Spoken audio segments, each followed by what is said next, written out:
দেন সুবহানাল্লাহ। আল্লাহকে কারো নাম রাখে চুপচাপ বসে আছেন, হঠাৎ করে জিবরিল চলে আসলেন। আমার মাওলা, আমার রব্বে কায়নাত বলতেছেন, জিবরিল যা আর নবীর কানে বলে দিয়াই, এই ছেলের নামটাও রেখে দিয়াই। আল্লাহ শিখিয়ে দিয়ে পাঠালেন। জিবরিল এসে নবীজির কানে কানে বললেন, ইয়া রাসূলুল্লাহ, ইয়া নবী আল্লাহ, এই ছেলেটার নাম হারুন নবীর বেটার নামে রেখে দেন। এই জন্য রাখে, এই ছেলেটা হারুন নবীর দ্বিতীয় বেটা ছিল, তার নাম ছিল সাব্বির। এর নামও রেখে দেন সাব্বির। সাব্বির ওরিয়ানি থেকে আরবিতে ট্রান্সলেশন করলে এর নাম হলো হুসাইন। আর বাংলায় যদি মানে করা হয়, হুসাইন মানে ভালোর ভালো, হাসানুন মানে শুধু ভালো, আর হুসাইন মানে ভালোর ভালো। এটা নবীরও ভালো, ফাতেমারও ভালো, আলীরও ভালো, হাসানেরও ভালো। এর নাম ভালোর ভালো। বিরাট সুন্দর নাম রাখা হয়েছে এই ছেলেটা। ফাতেমা শুনবা নাকি? তোমার বেটার নাম আমার আল্লাহ রেখে দিল। বলে, আব্বা কি নাম রাখা হলো? মারে, তোমার বেটার নাম রাখা হলো হুসাইন। হুসেন রাখা হয়েছে তোমার ছেলের নাম। বলো পছন্দ হলো? বলে, আব্বা জান, কেন পছন্দ হবে না? আল্লাহ নাও রেখেছে। নামটা শুনে মধুমাখা নাম। মৌল আলী বার হয়ে চলে গেলেন বাড়ি থেকে। মা ফাতেমা হোসেনকে কোলে দিয়ে নিজের সকালবেলার কাজটা আমি সেরে নেই।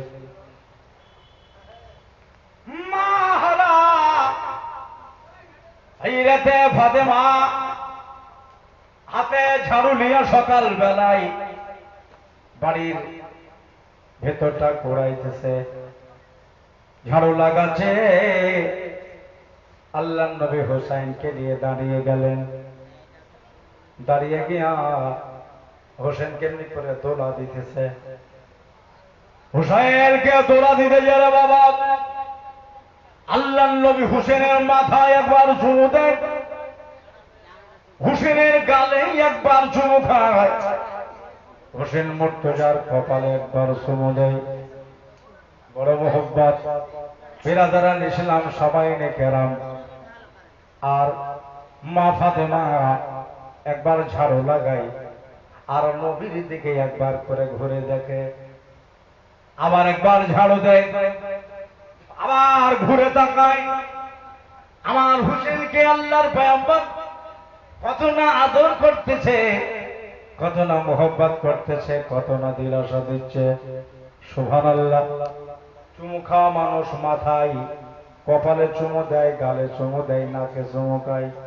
কিন্তু হট করে আমি যেন দেখলাম আল্লাহর নবী আমার ছেলের কপালে আর চুমু দেয় না, গালেও চুমা দেয় না, আমার ছেলের আর ঠোঁটে চুমা খায় না। আমি নিজে তাকিয়ে দেখলাম আমার হুসাইনের গলায় যেন বারবার করে চুমু গায়, গলায় চুমু দেয় বারবার করে। আমি দেখলাম বিশ্ব নবীর চোখ ভরা পানি, বুক ভরা দুঃখ। হাতের ঝাড়ু ফেলে দিয়ে আল্লাহর নবীর কাছে গেলাম। কিসের জন্য কান্দে? নবীর চোখে কেন পানি? আল্লাহ নবী কেনই বা কাঁদতেছে? নবী দাঁড়িয়েছিলেন, ফেরেশতা জিবরিল এসেছে।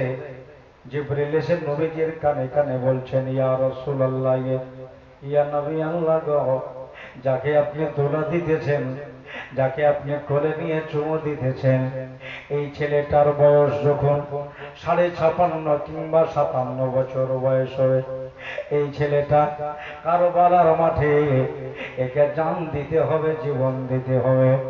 উলঙ্গ তলোয়ার তার গলায় চলবে, রক্তে লাল লাল হয়ে যাবে।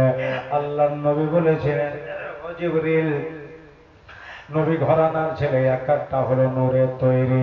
আমার ছেলেরা কোনোদিন গালি দেওয়া জানবে না, কিন্তু তারে কেন কারবালার মাঠে শহীদ হতে হবে, জান দিতে হবে।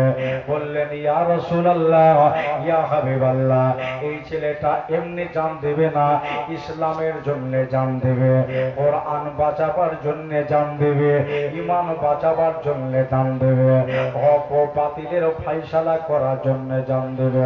নবী গো, এই জন্য আল্লাহর তরফ থেকে কথাটা আপনার কানে পৌঁছে দেওয়ার জন্য আসলাম। আল্লাহর নবী কিছুই বললেন না, জিবরিল ফেরেশতা ঘুরে চলে এলো।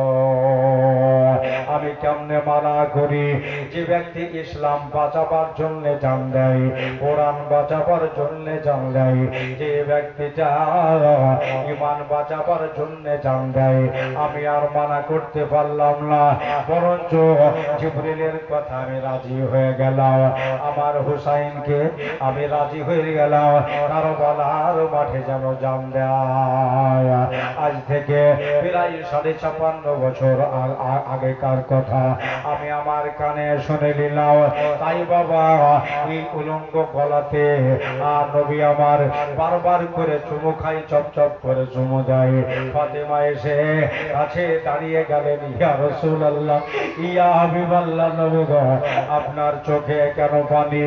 আপনি কাঁদছেন কেন? কি হয়েছে? কিসের জন্য আপনি কাঁদেন? দরদি নবী গো, আমার ছেলে আপনার কোলে কি পেশাব করে দিল? আপনার কোলে কি পায়খানা করে দিল? হুজুর কাঁদেন কেন? আল্লাহর নবী বলেন, ফাতেমা, ফাতেমা রে, আমার কোলে হুসাইন যদি পেশাব পায়খানা করে আমি কি কাঁদবো? এটা হলো আমার আদরের নাতি, আমার আদরের দুলাল, তাইলে হলো কাঁদেন কেন? কি হলো? বলে, ফাতেমা, এমন একটা কথা আমার কানে আসলো, আমার চোখে পানি না এসে থামতে পারলাম না। ফাতেমা, যাও নিজের কাম করো, নিজের কাজ চালিয়ে যাও। বলে, আব্বা, এই যে কান্নার কারণটা কি, এটা না শুনে ফাতেমা আপনার কাছ থেকে যাবে না, একটু বলতে হবে কিসের জন্য কান্দেন। মা ফাতেমা যাবেও না, নবী আমার বলছে তোমাকে আমি বলবো না, এই কথাটা বলবো না, যদি বলে দি তুমি কাঁদতে লাগবার মা, এই জন্য যাও নিজের কাজ করতে যাও।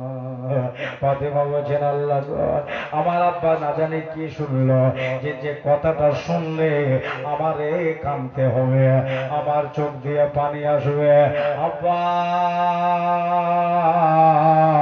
জান, আপনাকে কথা দিলাম, যতই বড় ভয়ানক, যতই বড় কষ্টদায়ক কথা হোক না কেন, যতই বড় দিল কাটা কথা হোক না কেন, আমি আপনার সামনে কাঁদব না।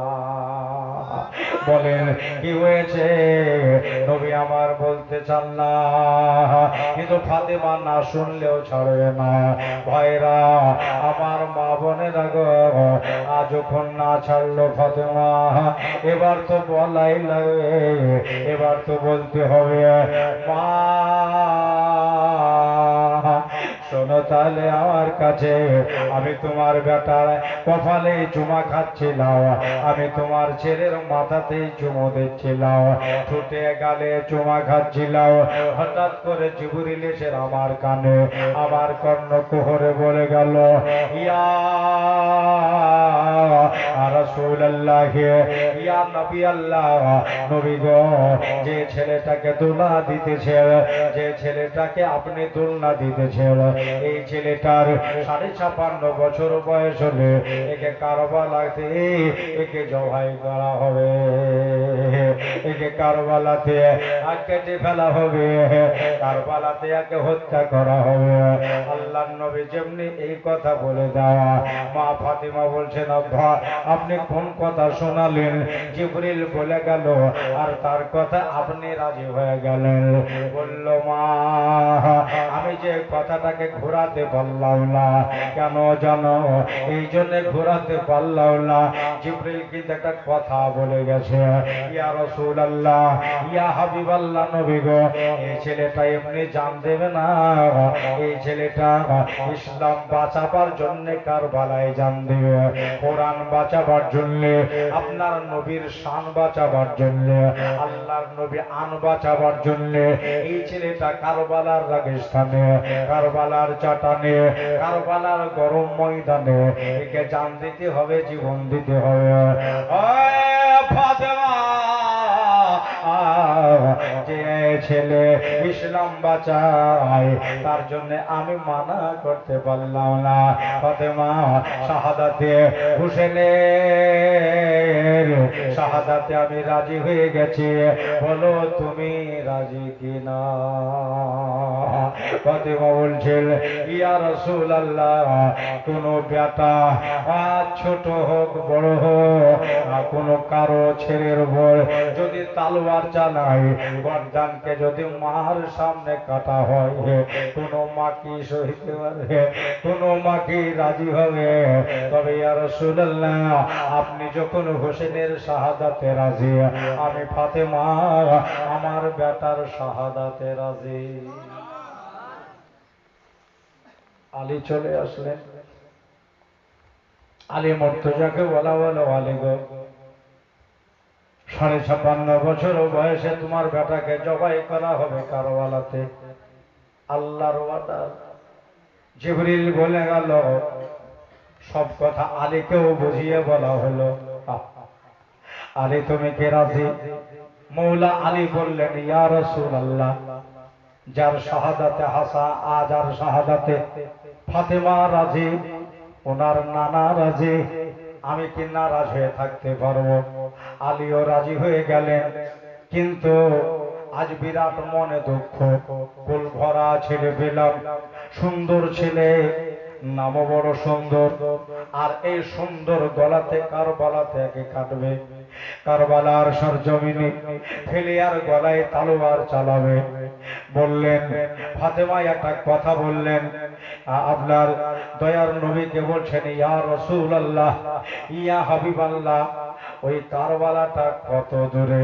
বলে মা, ওই কারবালা তো ওই ইরাকে। বলে ইয়া রাসূলুল্লাহ, ইয়া হাবিবাল্লাহ, আমি একবার ওই কারবালা দেখতে চাই, একবার কি দেখাবেন না? আল্লাহর নবী বলেন, ফাতেমা তোমাকে কোনদিন নিয়ে গিয়ে দেখিয়ে নিয়ে আসবো। বললেন হুজুর, সারা দুনিয়ার আপনার দিকে তাকায়, আল্লাহ আপনার রাজমন্দি চাহিয়ে, নূরের নবী গো, আমি বেটার শাহাদাতের কথা এক্ষুনি শুনলাম, আমাকে এক্ষুনি কারবালা দেখাতে হবে।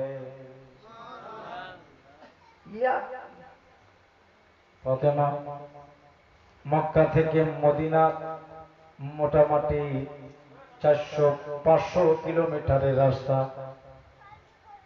মদিনা থেকে ইরাক শহর আরো অনেক দূরে। ফাতেমা ওই কারবালাতে এখন তোমাকে কিভাবে নিয়ে যায়?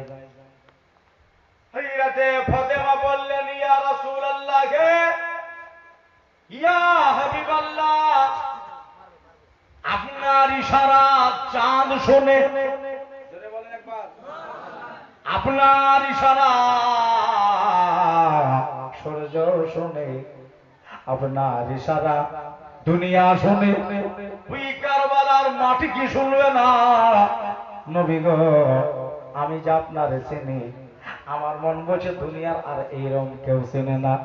ইয়া রাসূলুল্লাহ, ইয়া হাবিবাল্লাহ, আমি সব ছেড়ে দেন, আমি এক্ষুনি কারবালা দেখতে চাই। আল্লাহর নবী, নূরের নবী সাল্লাল্লাহু আলাইহি ওয়াসাল্লাম কারবালার দিকে রুখ করলেন, কারবালার দিকে মুখটা ঘুরিয়ে দিলেন। মুখ ঘুরিয়ে দিয়ে বলেন, কারবালা রে, ও কারবালা, তোমাকে আমার ফাতেমা এক্ষুনি দেখতে চাই। জোরে বলেন। এখনই তোমাকে আমার ফাতেমা তোমারে দেখতে যায়। কারবালার মাটি বলছেন, ইয়া রাসূলুল্লাহ, আপনি যদি আমাকে ডেকে নেন আমি এখনই আপনার মুঠের ভিতরে ঢুকিয়ে যাব। সুবহানাল্লাহ। আল্লাহর নবী বলেন, কারবালা আজ এখানে আসলে শুধু ফাতেমাই দেখবে না, আমি তোমাকে তাকিয়ে দেখব। শুধু আমি নই, আমার আলী দেখবে, আমার হাসান দেখবে, হুসাইন দেখবে। কারবালা চলে আসো আমার সম্মুখে। আল্লাহর নবী ইশারা দিয়েছে, কারবালার মাটি শূন্য ভর হয়ে গেল। শূন্য ভর হয়ে উড়তে উড়তে উড়তে এসে আমার নবীজির সম্মুখে এসে দাঁড়িয়ে গেল। আল্লাহ রাসূল বলেন, ফাতেমা, ও ফাতেমা, এই দেখো, এটাই হলো কারবালার ময়দান, এটাই কারবালার চাটাল, এটাই হলো কারবালার রেগিস্তান। একবার তাকিয়ে দেখে নাও। মা ফাতেমা নিজের বেটার শাহাদত গাহা দেখছে, নিজের ছেলের কুরবানির জায়গা দেখছে, নিজের বেটার শহীদের জায়গাটা তাকিয়ে তাকিয়ে দেখছে। কারবালা তো ছোট নয়, ইতিহাস খুলে দেখেন, পুরো কারবালার মাঠটা মোটামুটি 3 কিলোমিটার ছিল। ওই সমস্ত কারবালা দাঁড়িয়েছে আল্লাহর নবীর সম্মুখে দাঁড়িয়ে দাঁড়িয়ে। মা ফাতেমা বলছেন, ইয়া রাসূলুল্লাহ, ইয়া হাবিবাল্লাহ, আমি কারবালার মাটি দেখে নিলাম, কিন্তু নূরের নবী গো, একটা প্রশ্ন আপনার কাছে থাকলো। আমার ভাইরা, আমার মা